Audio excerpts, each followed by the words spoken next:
ശരിക്കും പറഞ്ഞാൽ ഒരു മിഡ് വീക്ക് എവിക്ഷൻ സംഭവിച്ചപ്പോഴത്തേക്ക് ഒരു ബ്രേക്ക് വന്നതുപോലെ എനിക്ക് തോന്നി. ആദില പോയപ്പോൾ എന്തോ ഒന്ന് പോയ പോലെ. ഇത്രയും പേര് ആ ബിഗ് ബോസ് ഹൗസിലുണ്ടെങ്കിലും ആദില ഇല്ലാതെ വന്നപ്പോഴത്തേക്കും എന്തോ ഒരു മിസ്സിങ് ഫീൽ എനിക്ക് തോന്നി. അത് മാത്രമല്ല, എന്തോ ഒരു ആദില ഇല്ലാതെ ബാക്കി എല്ലാവരും ആ വീട്ടിൽ ആ ഒരു മഴ, ഇപ്പം ലൈവില് മഴയൊക്കെ പെയ്ത് അതും ബിഗ് ബോസ് തന്നെ പാട്ടൊക്കെ ഇട്ട് കൊടുത്തൊരു സീൻ ഉണ്ടായിരുന്നു. ഇതിന്റെ ഇടയിൽ നൂറയെ ഈ പറയുന്ന സരിക്കൊക്കെയാണ് ഈ കുഴപ്പം. ഈ റീ എൻട്രിയാണ് തോലച്ചത്. അപ്പം മൈക്കൊന്നും ഇല്ലാതെ നൂറയെ തോളയ്ക്ക് കൈയും വെച്ചിട്ട് പിന്നെയും പോയി കുറേ കുശുമ്പും കുന്നായ്മയും സരിക പോയി പറഞ്ഞു കൊടുക്കുന്നുണ്ട്. എന്തൊരു ചീപ്പാണ്. അതൊക്കെയാണ് കാണുമ്പോൾ ഈ ഇറിറ്റേഷൻ തോന്നുന്നത്.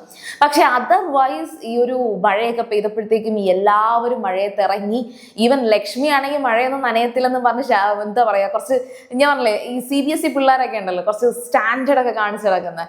പക്ഷെ അതൊക്കെ കൊണ്ട് വിട്ടിട്ട് നല്ല അടിപൊളിയായിട്ട് അവിടെ എല്ലാവരും എൻജോയ് ചെയ്യുന്ന ഒരു മൊമെന്റ് വന്നപ്പോഴത്തേക്കും ഈ റീ എൻട്രി ആദ്യമായിട്ട് ഇന്ന് ആ മഴ കണ്ടപ്പോഴാണ് ആ റീ എൻട്രി അടിപൊളിയായി എന്ന് തോന്നിയ ഒരു മൊമെന്റ് ഉണ്ടായിരുന്നു. അപ്പോൾ എന്താണ് ഇപ്പോൾ ലൈവിൽ അങ്ങോട്ട് നടന്നത്, അതുപോലെ തന്നെ എനിക്ക് കുറച്ച് കാര്യങ്ങൾ പറയാനുണ്ട്. ഈ ഒരു സീസണിൽ വിൻ ചെയ്യാൻ ക്വാളിറ്റി ഉള്ള ഒരാളുടെ പേര് ഞാൻ ഇന്ന് പറയും. എനിക്ക് താല്പര്യമുള്ള, അതായത് ഞാൻ ഈ സീസൺ സ്റ്റാർട്ടിങ് തൊട്ട് ഞാൻ അതിന്റെ റിവ്യൂസ് പറയുന്നുണ്ട്, നിങ്ങൾ എല്ലാവരും അത് കേൾക്കുന്നുണ്ട്. ഒരുപാട് പേരുടെ PR ആണോ എന്ന് ചോദിച്ചിട്ടുണ്ട്. അങ്ങനെ കുറേ കമന്റ്സുകൾ വന്നിട്ടുണ്ട്. അപ്പം അവസാനം ഈ ഒരു ദിവസം കൂടിയേ ഉള്ളൂ, ലൈവ് തീരാൻ പോവുകയാണ്. എനിക്ക് ഇഷ്ടപ്പെട്ടിട്ടുള്ള, അപ്പം എല്ലാവരെയും എല്ലാ ദിവസവും ഇഷ്ടപ്പെടില്ല, പക്ഷെ എനിക്ക് ഇഷ്ടപ്പെട്ടിട്ടുള്ള അയാൾ വിൻ ചെയ്യണമെന്ന് ഞാനും ആഗ്രഹിക്കുന്നുണ്ട്. സെക്കൻഡ് പൊസിഷനിൽ വരാനും ഇത് വരും എന്ന് ഞാൻ പറയുന്നില്ല.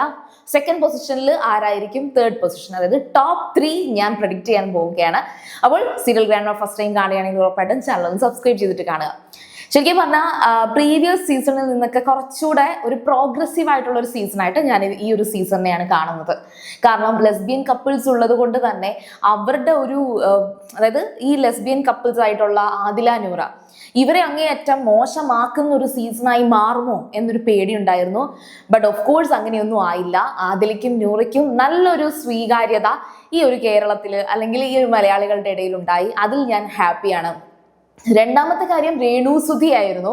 രേണുസുതി ബിഗ് ബോസിലേക്ക് വരുമോ ഇല്ലയോ എന്നുള്ളതൊക്കെ ഒരു വലിയ ചർച്ചയായിട്ട് നിന്ന സമയത്ത് രേണുസുതി വളരെ ഫണ്ണായിട്ട് ബിഗ് ബോസിലേക്ക് കയറി.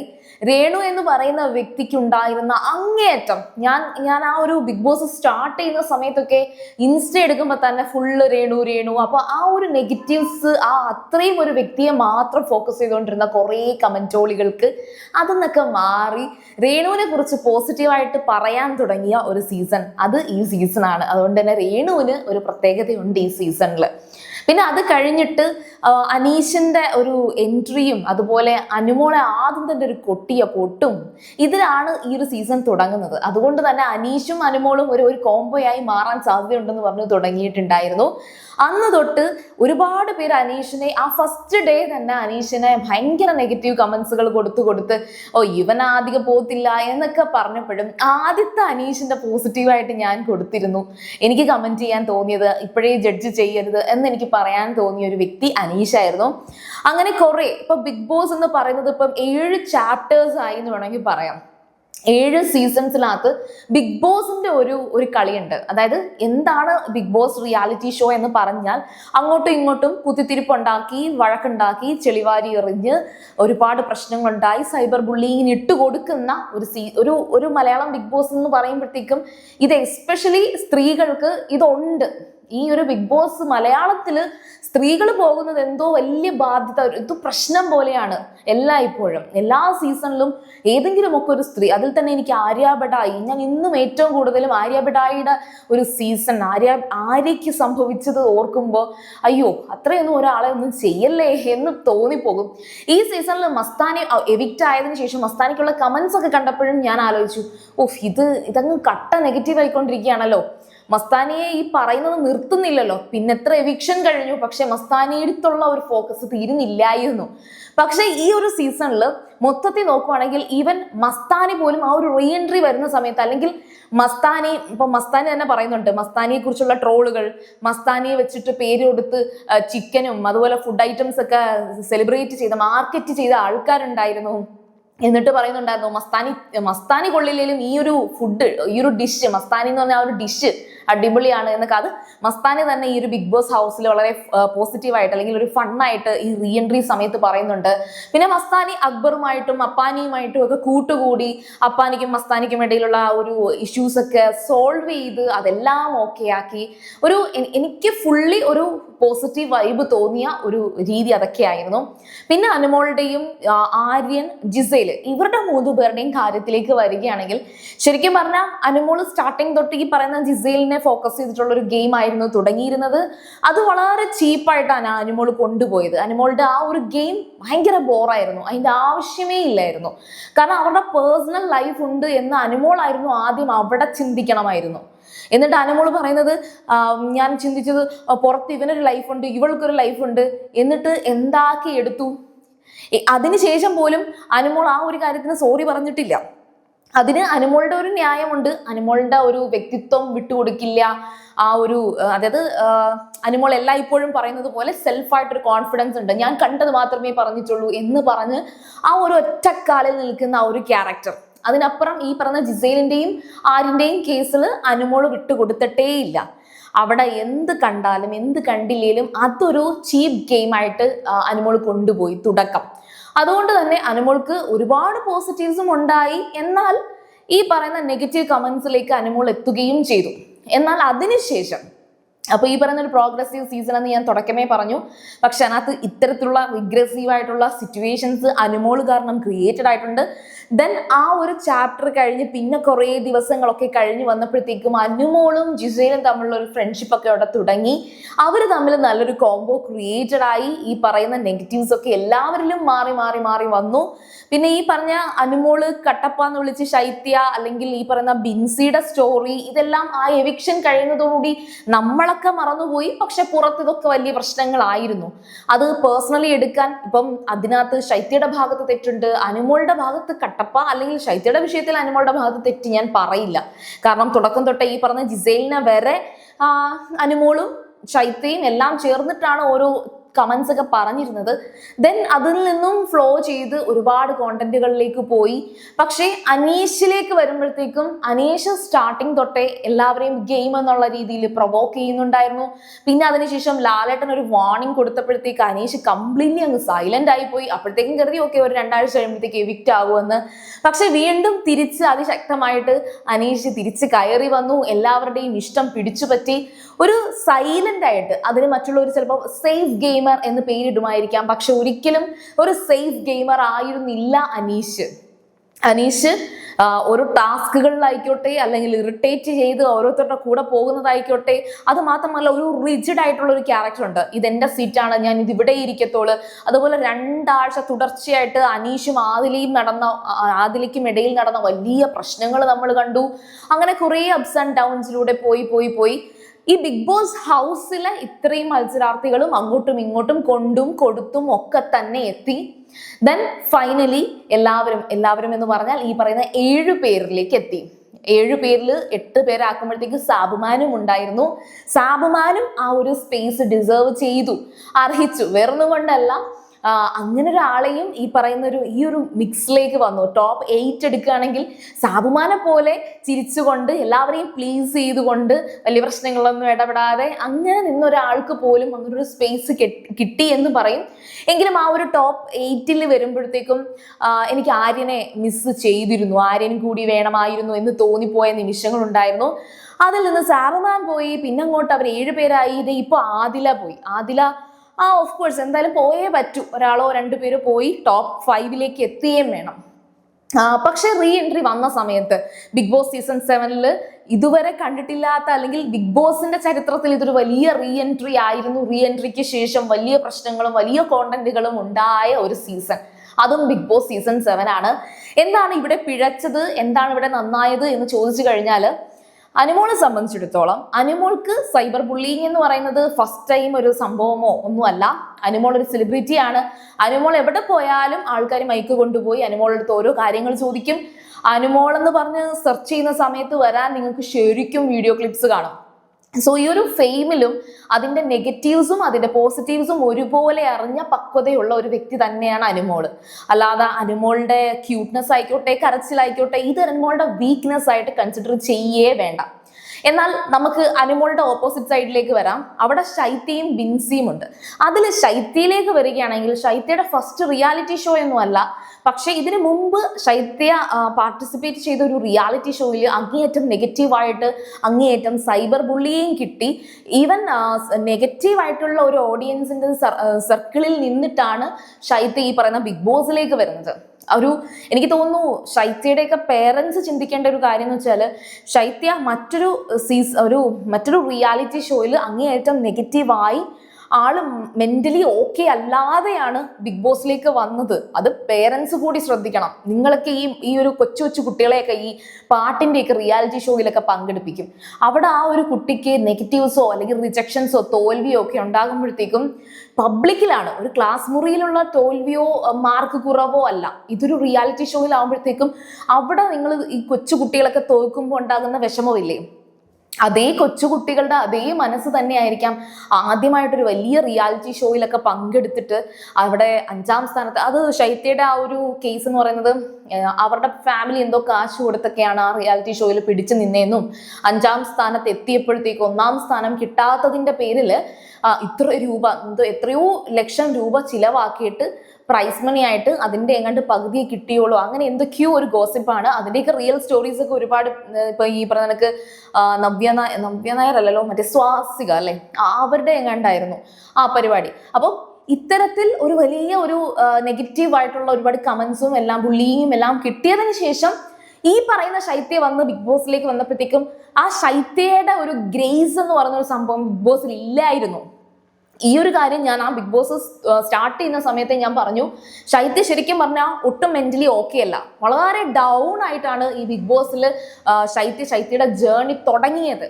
അപ്പം അതിൽ അനുമോളുടെ കൂട്ടുപിടിച്ചു, അനുമോളുടെ കൂടെ കൂട്ടുകൂടി, അതിൽ ഒന്ന് സ്റ്റെപ്പ് ബൈ സ്റ്റെപ്പായിട്ട് ശൈത്യ ഗെയിമിൽ ഓക്കെ ആയി വന്നപ്പോഴത്തേക്കും ശൈത്യ ഒന്ന് മാറി നിന്ന് നോക്കിയിട്ട് ഈ പറയുന്ന അനുമോള് തനിക്ക് പറ്റിയൊരു കൂട്ടല്ലെന്ന് കരുതി അനുമോളെ മാറ്റി നിർത്തിയത് ശൈത്യക്ക് അവിടെ വീണ്ടും തെറ്റായിപ്പോയി. ശൈത്യയെ സംബന്ധിച്ചിടത്തോളം ശൈത്യ ആ ഒരു ഒന്ന് ഓക്കെ ആയി വന്ന് ഒന്ന് ആക്റ്റീവായി വന്നപ്പോഴത്തേക്കും ശൈത്യ ഔട്ടായി എന്നാണ് ശൈത്യ വിചാരിക്കുന്നത്.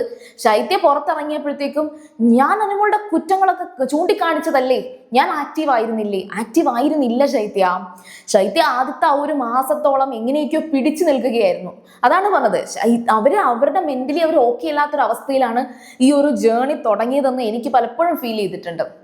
പക്ഷെ അങ്ങനെയുള്ള ശൈത്യ എവിക്റ്റായി പുറത്ത് ആ ഒരു ബുള്ളിയും കിട്ടുന്ന സമയത്ത് ശൈത്യയെ സംബന്ധിച്ചിടത്തോളം അത് ഇപ്പൊ ആ ഒരു കിട്ടിയ എവിക്ഷനെ കാട്ടിയും അല്ലെങ്കിൽ അതിന് പ്രീവിയസ് ആയിട്ടുള്ള റിയാലിറ്റി ഷോയിൽ കിട്ടിയ ബുള്ളിങ്ങിനെ കാട്ടിയും ഏറ്റവും വലിയൊരു അവസ്ഥയിലേക്ക് ശൈത്യ മാറി. അപ്പം മെന്റലി ശൈത്യ എന്ന് പറയുന്ന ഒരു വ്യക്തിക്ക് എപ്പോഴും ചിന്തിക്കുക, ശൈത്യ എന്ന് പറയുന്ന ഒരു റിയൽ പേഴ്സൺ ഉണ്ട്. ബിഗ് ബോസിലെ ഗെയിമറായിട്ട് എടുക്കാതെ ഒരു റിയൽ പേഴ്സണ് കിട്ടാവുന്നതിൽ വെച്ച് ഏറ്റവും വലിയൊരു നെഗറ്റീവ് ആയിരുന്നു ഈ പറയുന്ന ബിഗ് ബോസിൽ നിന്നുള്ള എവിക്ഷന് ശേഷം കിട്ടിയ കട്ടപ്പ എന്നുള്ള വിളിയും മറ്റു കാര്യങ്ങളും ഒക്കെ. പക്ഷെ ഇത് വന്ന് ശൈത്യ റീ എൻട്രി നടത്തുന്ന സമയത്ത് അവിടെയും ഈ പറയുന്ന ഞാൻ പറയുന്നത് വെച്ചാൽ ഇവരുടെയൊക്കെ പേരൻസ് അല്ലെങ്കിൽ ഈ ശൈത്യയുടെയൊക്കെ ഫ്രണ്ട്സ് കുത്തിത്തിരിപ്പുണ്ടാക്കി, അല്ലെങ്കിൽ ഈ ബിഗ് ബോസിലെ മറ്റ് എവിക്റ്റ് ആയിട്ടുള്ള ആൾക്കാർ വന്നിട്ട് ഈ ബിഗ് ബോസിൽ വന്നിട്ട് ഈ പറയുന്ന ഈ എവിക്ഷനിൽ വന്ന എല്ലാവരും, അതായത് റീ എൻട്രി ചെയ്ത ഇവരെല്ലാവരും തമ്മിലൊന്നും നല്ല ഫ്രണ്ട്ഷിപ്പ് ഉണ്ടെന്ന് കരുതണ്ട.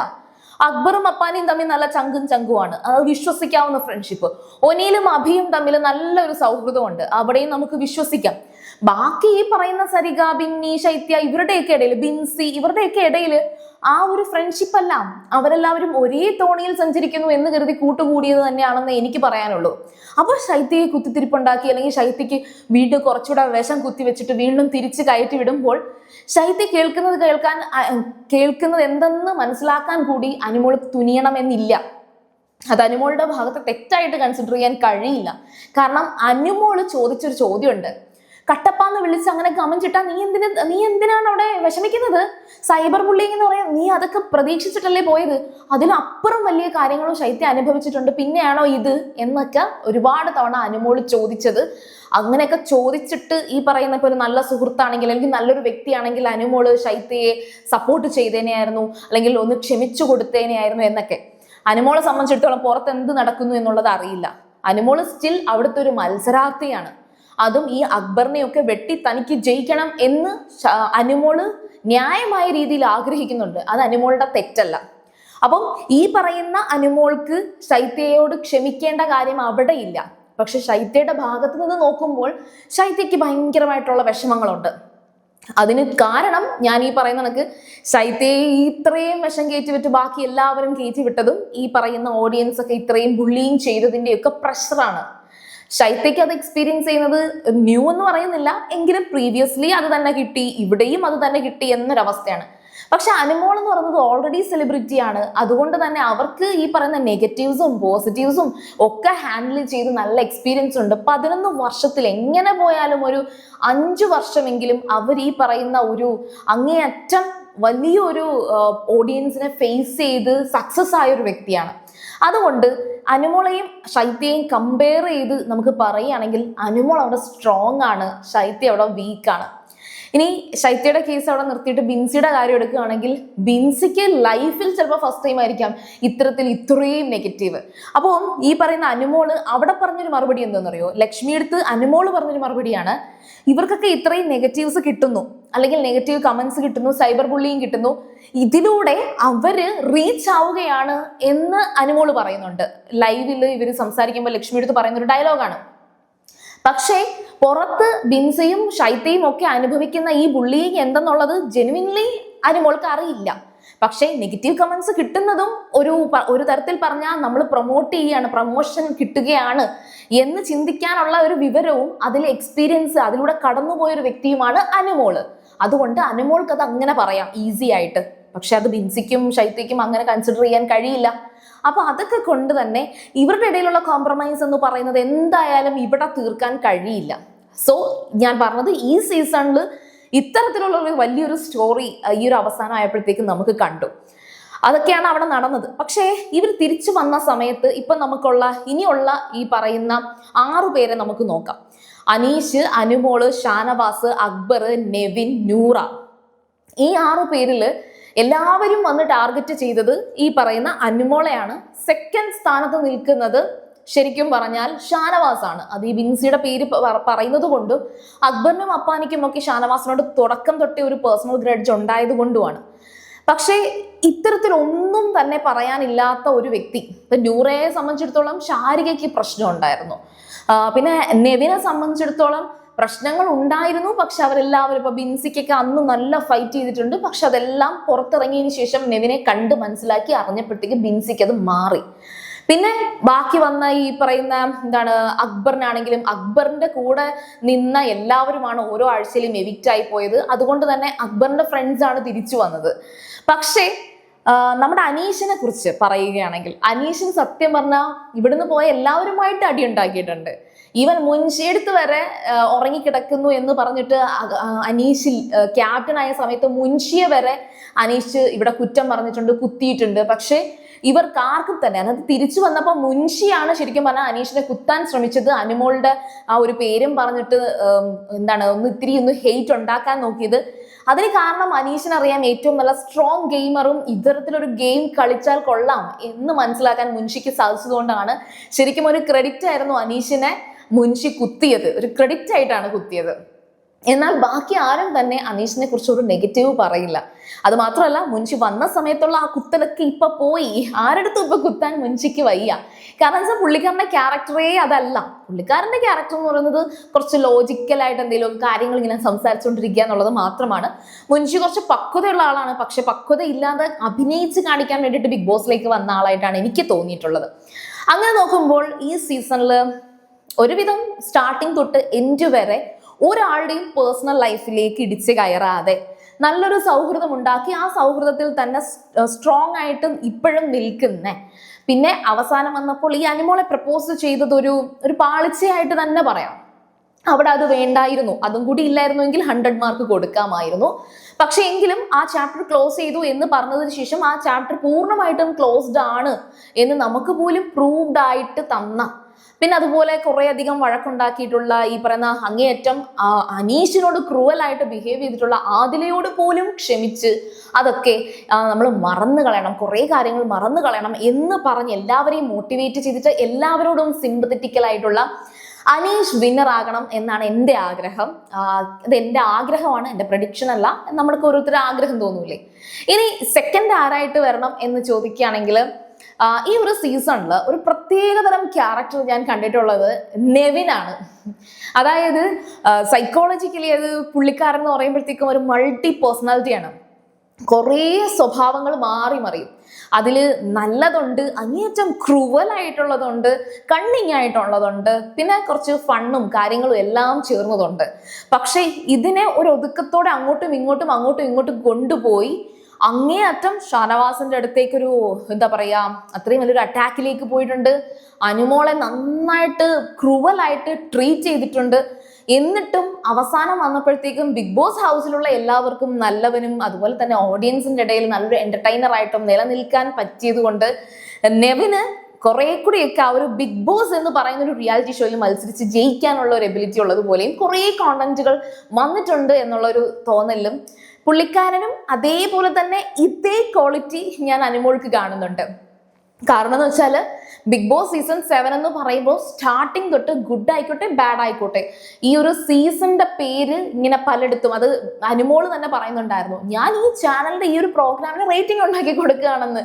അത്തരത്തിൽ പറഞ്ഞ് ഈ നെവിനെ പോലെ തന്നെ അപ്സും ഡൗൺസും എല്ലാം കടന്ന് കുറേ ഫേസസ്.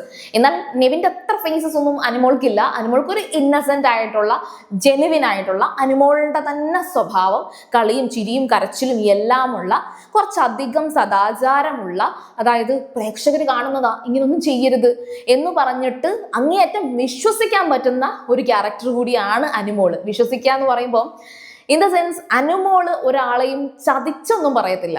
അനുമോള് മുഖത്ത് നോക്കി പറയും, മുഖത്ത് നോക്കി പറയുന്നത് തന്നെയാണ് അവർക്ക് പ്രശ്നമാവുന്നത്. ആ മുഖത്ത് നോക്കി പറയുന്ന ഓരോ വാക്കുകളും ഓപ്പോസിറ്റ് നിൽക്കുന്ന ആൾക്ക് അങ്ങേയറ്റം കൊള്ളുകയും അത് സെലിബ്രേറ്റ് ചെയ്യപ്പെടുമ്പോഴത്തേക്കും ഈ അനുമോളുടെ കൂടെ ഫൈറ്റ് ചെയ്ത ആള് അങ്ങേയറ്റം നെഗറ്റീവ് ആവുകയും ചെയ്യും. അങ്ങനെ നോക്കുമ്പോൾ നെവിൻ അതുപോലെ അനുമോള് ഇവർ രണ്ടുപേരും സെക്കൻഡ് പൊസിഷനിൽ വരാൻ ആഗ്രഹിക്കുന്നുണ്ട്. ചാൻസ് ഒട്ടുമില്ല. നെവിൻ ചിലപ്പോൾ ഇന്ന് എവിക്റ്റ് ആവുമായിരിക്കും.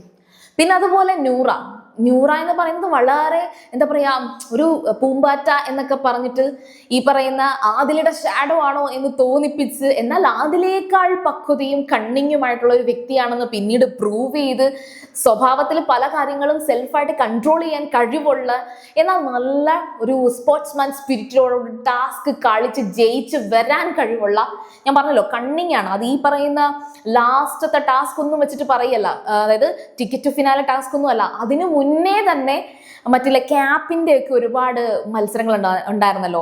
അതിൽ ഫൈനലി ബിന്നി, അഭി, ന്യൂറ ഇവർ മൂന്നും ഒരു ടീമായിട്ട് മത്സരിച്ചത്. അതിലൊക്കെ എന്തോ ഒരു അപാര ടാസ്ക് മൈൻഡ് ആയിരുന്നു ന്യൂറയ്ക്ക്. അങ്ങനെയുള്ള ന്യൂറ. പിന്നെ ഷാനവാസിനെയും അക്ബറിനെയും പറയുകയാണെങ്കിൽ രണ്ടുപേരും ഏറെക്കുറെ ഒരുപോലെയാണ്. പക്ഷെ നെഗറ്റീവിന്റെ കാര്യത്തിൽ അക്ബർ കുറച്ച് മുന്നിട്ട് നിൽക്കുന്നുണ്ട്. പോസിറ്റീവിന്റെ കാര്യത്തിലല്ല. ഷാനവാസിനെ സംബന്ധിച്ചിടത്തോളം ഷാനവാസിന് ഒരു നെഗറ്റീവും എന്നെ സംബന്ധിച്ചിടത്തോളം പറയാനില്ല. പുള്ളിക്കാരൻ എന്ന് പറയുന്നത് ഒരു മാനിപ്പുലേറ്റർ ആണ്. എന്ത് കാര്യവും പുള്ളിക്കാരൻ ശരിയാണെന്ന് തോന്നിപ്പിക്കുന്ന തരത്തിൽ മാനിപ്പുലേറ്റ് ചെയ്ത് കഥ ഉണ്ടാക്കാൻ നല്ല കഴിവാണ്. ദെൻ ഇപ്പോൾ ലാലേട്ടൻ വന്നിട്ട് ഓരോ സീസണിലും ഓരോ എപ്പിസോഡിലും, അതായത് എല്ലാ സൺഡേ സാറ്റർഡേ ദിവസങ്ങളിലും ലാലേട്ടൻ വരുന്നത് അനീഷിന്റെയും ഷാനവാസിന്റെയും ഫ്രണ്ട്ഷിപ്പ് പറയാൻ വേണ്ടിയിട്ടായിരിക്കും. കാരണം എന്താ വെച്ചാൽ ശരിക്കും പറഞ്ഞാൽ ഷാനവാസ് അനീഷിനോടുള്ള ആ ഫ്രണ്ട്ഷിപ്പ് എന്ന് പറയുന്നത് ഫേക്ക് ആണെന്ന് നമുക്കൊക്കെ തോന്നാറുണ്ട്. പക്ഷേ മറ്റുള്ളവരെ കൊണ്ട് പ്രൂവ് ചെയ്യിപ്പിച്ച് പറയിപ്പിക്കും.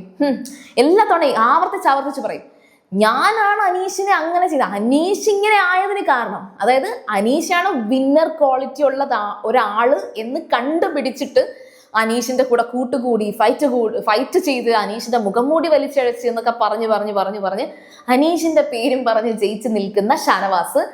പക്ഷെ അക്ബറിനെ സംബന്ധിച്ചിടത്തോളം ഒരു ഗെയിമർ എന്നുള്ള നിലയിൽ ഭയങ്കര മോശമാണ്.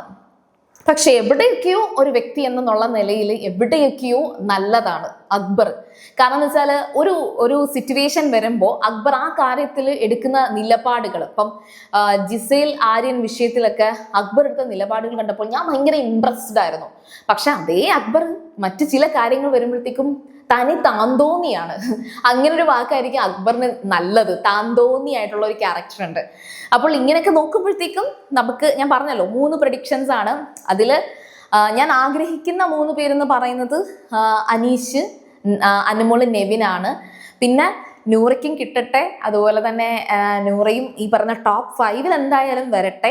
പിന്നെ അതുപോലെ തന്നെ ഷാനവാസിന് ആ ഒരു ക്വാളിറ്റി ഉണ്ട്.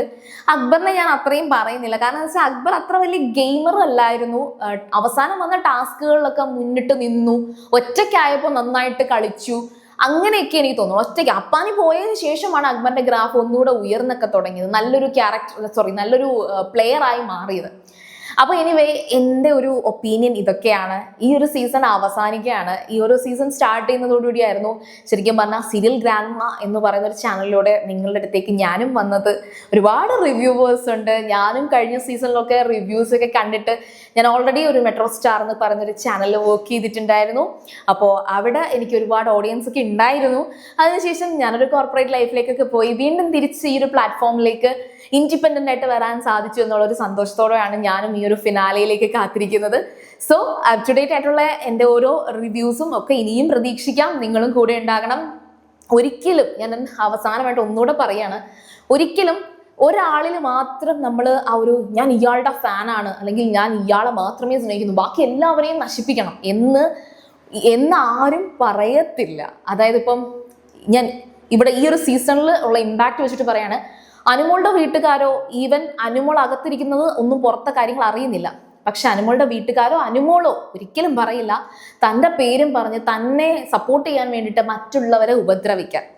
അങ്ങനെ സംഭവിക്കുന്നുണ്ടെങ്കിൽ അത് അനുമോളുടെ PR-ഉം അനുമോളുടെ ഫാൻസും മാത്രമായിരിക്കത്തില്ല, മറ്റ് പലരുടെയും PR-കൾ അനുമോളുടെ പേരും പറഞ്ഞും ഈ പറയുന്ന എല്ലാ ചതികളും കാണിക്കുന്നുണ്ട്. അപ്പൊ അതുകൊണ്ട് അങ്ങ് കണ്ണടച്ചിരുട്ടാക്കരുത്. ഈ പറയുന്ന അക്ബറിന്റെയോ അനീഷിന്റെയോ ഷാനവാസിന്റെയോ അല്ലെങ്കിൽ നെവിന്റെയോ ഒക്കെ ഫാൻസ് അനുമോളുടെ പ്രൊഫൈൽ പിക്കിട്ടിട്ട് എന്തെങ്കിലുമൊക്കെ കാണിക്കാം. അതുകൊണ്ട് അതും കൂടെ എക്സ്പെക്ട് ചെയ്തിട്ട് വേണം അനുമോളെയും ഈ ഒരു സൈബർ ബുള്ളിങ്ങിന് വേണ്ടിയിട്ട് ഇട്ടുകൊടുക്കാൻ. അതേപോലെ തിരിച്ചു ഈ പറയുന്ന അനുമോളുടെ ഫാൻസ് ആരും ഇതേ കണക്ക് ഇപ്പം എല്ലാവരും പറയുന്നത് അനുമോളുടെ ഫാൻസിനെയാണ് അല്ലെങ്കിൽ അനുമോളുടെ PR-നെയാണ്. അപ്പോൾ നിങ്ങൾ ഓരോരുത്തരും കമന്റ് ചെയ്യുമ്പോൾ അങ്ങേയറ്റം വലിച്ചു കീറി ഒട്ടിക്കരുത്. അവർക്ക് തിരിച്ചു വന്നിട്ട് അവർക്ക് ജീവിക്കാനുള്ളതാണ് എന്ന് ചിന്തിക്കുക. സോ ഇത്രയാണ് ഈ ഒരു ഫിനാലെ എത്താറായി. ഇപ്പം കംപ്ലീറ്റ്ലി ലൈവില് പാട്ടും കളികളും തമാശകളും ഒക്കെയാണ്. ഒരു ഹാപ്പി മൂഡാണ് എല്ലാവരിലും. നൂറയും അനുമോളും ഒന്നിച്ചു നിന്ന് ഡാൻസ് ഒക്കെ കളിക്കുന്നുണ്ട്. അവരുടെ ഇടയിലൊന്നും വലിയ പ്രശ്നങ്ങളായിട്ടുള്ളത് തോന്നുന്നില്ല. പുറത്തിറങ്ങി ഒരു വർഷമൊക്കെ കഴിയുമ്പോഴത്തേക്ക് അടുത്ത സീസണൊക്കെ വരുമ്പോഴത്തേക്കും ഈ സീസണിന്റെ ഈ ഒരു കലിപ്പും ഹൈപ്പും എല്ലാം മാറാൻ സാധ്യതയുമുണ്ട്. സോ നിങ്ങളും നിങ്ങളുടെ ലൈഫിലേക്കൊക്കെ പോവുക. അപ്പോൾ സീരിയൽ ഗ്രാൻഡ്മ ഫസ്റ്റ് ടൈം കാണുകയാണെങ്കിൽ ഉറപ്പായിട്ടും ചാനൽ ഒന്ന് സബ്സ്ക്രൈബ് ചെയ്തിട്ട് കാണുക. വീഡിയോ ഇഷ്ടപ്പെട്ടാൽ ലൈക്ക് ചെയ്യുക, ഷെയർ ചെയ്യുക, കമന്റ് ചെയ്യുക. അപ്പോൾ ഞാൻ പോയി വരാം. ബൈ.